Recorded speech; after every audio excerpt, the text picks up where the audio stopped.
was not checking on the World Cup score.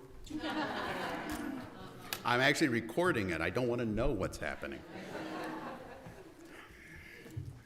In today's first reading, the Lord encourages King Ahaz to ask for anything. The way Isaiah describes it is, let it be deep as the netherworld or high as the sky. I kind of think of God as basically saying, ask for anything, whatever you want. Ahaz doesn't do that. He doesn't think he's supposed to tempt the Lord. That reaction got me to thinking over the last few days about how this is the time of year when we're supposed to ask for stuff. But somewhere along the way, many of us picked up the idea that when we ask, we don't want to appear greedy. So we sometimes edit our wish lists before we feel comfortable sharing them with God. But Christmas is a time to ask, right? And I don't mean just the list for Santa Claus, although if Santa is listening, Bruce Springsteen's new tour starts in February. I'd also like the Cardinals to sign another starting pitcher, maybe. Anyway, I think this reading suggests it's okay to ask. The idea is that we bring our desires to God in prayer, and eventually we might just discover that our deepest desires turn out to be exactly what God desires for us. But many of us have a problem doing that because we think we need to clean things up before we bring it all to God. You're not supposed to tell God you want a pony or a PlayStation 5 or whatever number they're on these years. So listen again to what God tells Ahaz. Ask. Let it be deep as the netherworld or high as the sky. That doesn't seem to have limitations the way I hear it. And even when Ahaz refuses to ask, God promises a great gift anyway. Emmanuel, God with us. So I ask you, think for a moment, what do you want? I mean, in addition to Springsteen tickets. The thing to remember when making the ask, however, is that in asking for something, we're sort of required to be willing to accept it if we get it. If you want to hear my answer, I need to take you back a few Christmases to a time when Ginny and I were a little younger. You see, today is actually the day we met our first child, our son Jack. It was a few years ago, more years than it seems like it should be. Ginny and I got up early on the morning of December the 18th, and we drove to Barnes Hospital, and a few hours later, we got what we had been asking for, and the gift was greater than anything we ever could have dreamed. As I'm sure you could say about Joseph and Mary, our son did not arrive in exactly the way we might have expected. If you know anything about uterine fibroid tumors, well, they make pregnancy difficult. In fact, before we got married, one doctor recommended to Ginny that she consider a hysterectomy. And on the day we stood in front of friends and family in a church and vowed to love each other and to be open to the possibility of children, we didn't know if a baby ever would be in the cards. We had love, but no guarantees. Not long after we were married, Ginny began an experimental therapy with a drug that was used at the time to treat prostate cancer. She gave herself shots for months. The drug put her through an artificial menopause. The goal was to shrink the tumors. Still no guarantees. After the injections came some fairly major abdominal surgery, and the doctor, it turned out, was able to successfully remove the tumors. Then more tests followed, but we still, no guarantees. It was a little more than 2 years between that operation and the morning when we drove to the hospital for a scheduled cesarean section. Our baby was going to arrive that way because after the surgery, Jenny wasn't supposed to go into labor. In fact, when she asked the doctor who had led us through the treatments and the surgery about the possibility of having the baby naturally, he said he thought that was a bad idea. These were the words he used. Have you ever seen the movie Alien? Is Randy back there today? He trained with this guy. He can tell you. It's the way he talked. So Jack's arrival was scheduled in advance, though when we were on our way to the hospital, we didn't know whether he was going to be Jack or Victoria because we didn't want to know what the baby's sex was, so we painted the nursery yellow. The new baby was hoped for, longed for, suffered for. He was asked for. We had to start from a place where we understood nothing was guaranteed. Like Joseph in today's gospel, we had to trust that if we did what we were told, actually it was mostly if Ginny did what she was told, there was a possibility we might become parents. I'm not sure I would have used the word faith in those days, but looking back, that's clearly the right word. We put our faith in the doctor, faith in the medication, faith that our relationship was strong enough to withstand needle sticks every day and hot flashes and surgery. And there was love. I knew I loved Ginny, and amazingly, she loved me back. I knew that if I was going to be a father, I wanted her to be the mother. Like many couples who struggle with infertility, we hoped the treatment and the surgery would work, but we didn't know it would work. We had to trust.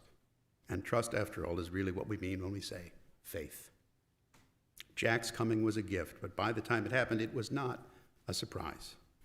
That's a little different from the situation Mary and Joseph faced as described in today's gospel. Joseph knew three things. His betrothed wife was pregnant, the baby was not his, and the penalty for adultery was stoning. What would you do? Even if you really wanted to be a parent, what would you do in that situation? Mary and Joseph had the ultimate unplanned pregnancy.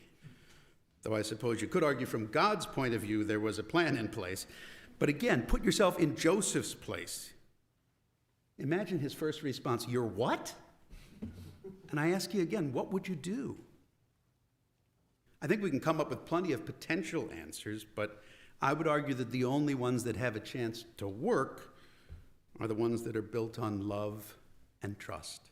Love and trust. That was our life for a couple of years. And love and trust played an even bigger role in our lives after our son arrived. We began the journey with no guarantees, and then suddenly we had a baby. Talk about no guarantees. I don't know if any parents remember that first drive home from the hospital. They're letting us take this home with us?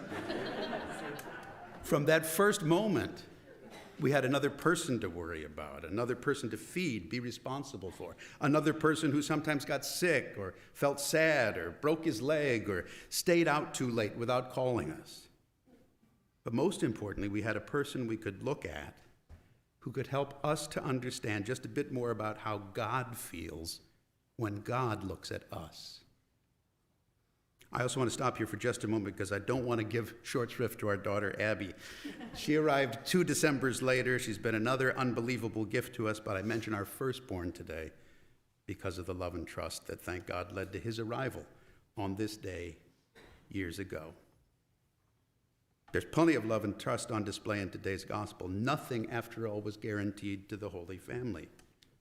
I think pretty much the only way to argue that Joseph may have had a guarantee is if you're the type of person who considers a message delivered by an angel in a dream to be a guarantee.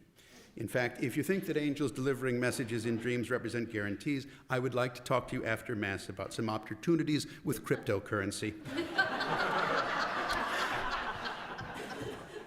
In our gospel, just as an earlier biblical Joseph had learned about God's plans through dreams, Joseph of Nazareth awakened from a dream, fully trusting that God was in charge.